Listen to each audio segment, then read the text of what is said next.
Alright, this is the last section. It's about geometric sequences. And again, there's going to be an A and B lecture. What's happening in the geometric sequence is something's being multiplied every time. And so if you, whatever the previous term was, you're going to multiply that by something and get an even larger one. So um, let me just come down here because he's talking about arithmetic sequences and arithmetic growth. So arithmetic growth is constant, right? Geometric sequences, though, have a common ratio, something that's commonly multiplied. Um, so if you have the first term and r is the common ratio, then you get the next term by multiplying the previous term by r every time. So r is the ratio that exists between any two consecutive terms. So let's look at the first example. We're going to start with a1 being equal to 3. Come in there. a1 is equal to 3. And so to get to the second one, they want a common ratio of 2. So we're just going to double it and get 6. Double that to get 12. Double that to get 24. Double that to get 48. Double that to get 96. And so they grow big and grow big fast, right? Geometric sequences. And so there's a common ratio every time. It's defined recursively in this manner, right? Where you have the 256 as the starting point, and then they want r to be 1/2. And so the recursive definition just says take half of the last term, right? Apply the r to the last term. So half of 256 is 128, then 64, then 32, then 16, then 8, then 4, then 2, then 1, then 1/2, then 1/4, and it just, well, he has it here, 1/8, all the way down.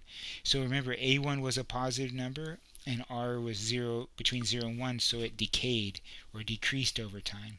A negative number is going to make it alternate. When a1 is greater than 0 and r is greater than 1, you have an increasing exponential function. So the arithmetic one is the one in red, has steady growth. Geometric growth is more of an exponential function going on. Geometric decay would be if it's between 0 and 1, right? As we've seen with even exponential functions. So why is there a restriction that r can't be -1, 0, or 1? And the reason for that is it doesn't grow at all. It just stays the same, and so that's dumb.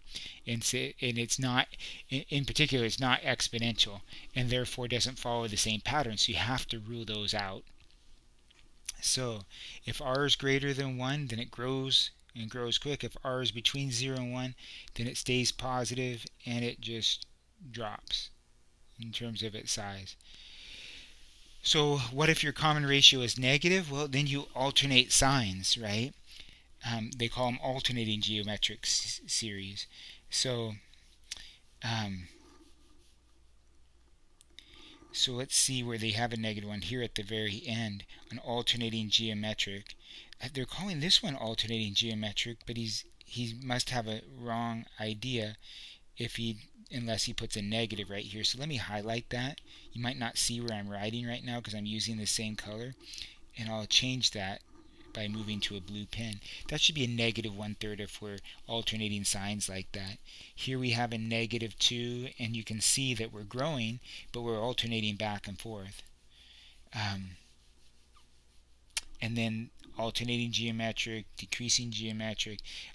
It's alternating if the r is negative. I'm not sure, so this is not an alternating geometric, because if a1 is negative, if you start out with -2 and r is 3, -2 times 3 is -6, -6 times 3 is -18. So this is not alternating geometric. This decreasing geometric is stated. This should have been increasing geometric. That's what that should have been, and the signs are wrong. These are probably right, -4, -1/2, and we're alternating signs and decreasing. Well, decreasing absolute value wise, and then here we're switching signs. So these two,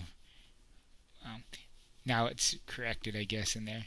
Geometric sequences can be defined recursively, right? Just like we were.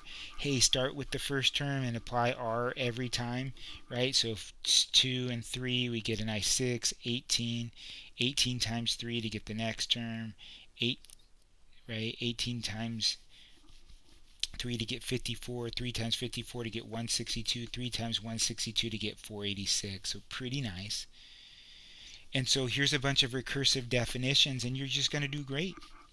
You're just going to keep multiplying through. It's not going to be hard at all. Here's a common ratio being negative, no problem. We've seen it happen already. We can do it. Common ratio of fraction, you can do that as well.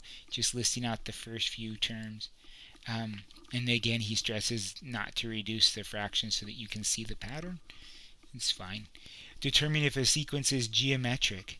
If we want to know if a sequence is geometric, we have to make sure that there's a common ratio. So here, divisible by, if we look at 16 divided by 4, it's 4. 64 divided by 16, it's 4. 256 divided by 64. If you took any two, we should get the same number, and we do, so it's geometric. 27 divided by 81. That needs to be, well, doesn't need to be anything, but if it's going to be geometric, it's got to match the other one. So 27 divided by 81, we can take a 9 out of that and get 3/9, which is 1/3, right? If I look at 9 over 27, that's 1/3. If I look at 3 over 9, the next grouping, 1/3. 1 over 3, 1/3, no matter which two I get. So this 1 and 3, right here. 9 and 3, right here. 27 and 9, right here. 27 and 81, right here. And so we get a 1/3 no matter how we look at it. So this is a geometric one. So this is not geometric, even though we get a common ratio of 1 every time in example 3. 1's not allowable because it doesn't grow or decay over time. And then what's happening here, it looks like there's a 2/3 being multiplied here. Is the same 2/3 being multiplied there? Yeah. 8 times 2 is 60. So it looks like it's 2/3 every time. That's the other thing you could do is say, well, what's being multiplied? Well, for the first one, it's 2/3. Does that continue? And the answer is yes. Then 2/3 is your common ratio, and it's geometric. So the formula for the nth term can be derived. So here's the recursive formula. And if we use the recursive formula like we did the last one, keeping our a1's alive, we get a very similar definition. So remember, for geometric, it was that an was equal to a1 plus n minus 1 times d, which essentially says don't apply the d to the first one, but apply it one time to the second one and 2 times to the third one. Same thing's going to happen here. Take a1, apply r every time except for the very first one. Hopefully you remember anything raised to the 0 power is 1, because if you plug 1 in there, you're going to get r to the 0. So this is the classic definition of a geometric sequence that we can use in our work here. And so we're just going to use it. So this is a1 is 3, r is 4. And so if we let a1 be 3, then we're just, I don't know why they're making you use the formula. Just multiply 4 every time if that's what they're giving you. Example number 2, start out with a1 being 4 and multiply by -2 every time. You wouldn't go through that formula for this type of work. It's a little bit overkill, right? And maybe he's just showing you that it works. 81, you're going to divide by 3 every time and switch the sign. 24, multiply by 2/3 every time. And, well, not change the sign because it's all positive. It's going to just decrease over time. Now, finding a specific term.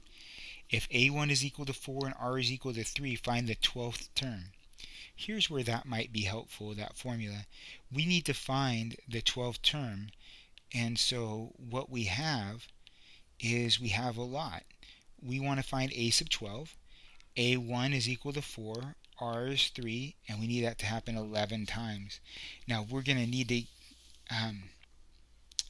use a calculator in order to do that. Nobody expects you to know what 3 to the 11th is. So you could leave it like that evidently here, at least for this one. You can see what it's like in the homework and then do the same thing on the exam. See how he's reflecting that answer. But again, the 9th term would just be 10th term would be 3/4 to the 9th, and then times 2, because 2 was where we started. And then finding what term on a geometric sequence has a given value, you're just setting it equal and solving. So you'll solve for that.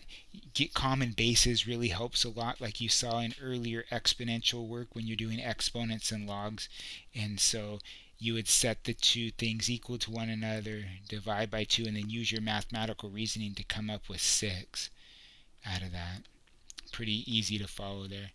So he's giving you examples of things that grow exponentially and therefore could be described through a geometric one. And that's it. He's just telling you some examples at the very, very end. So nothing super meaty, but just a nice introduction to sequences and series.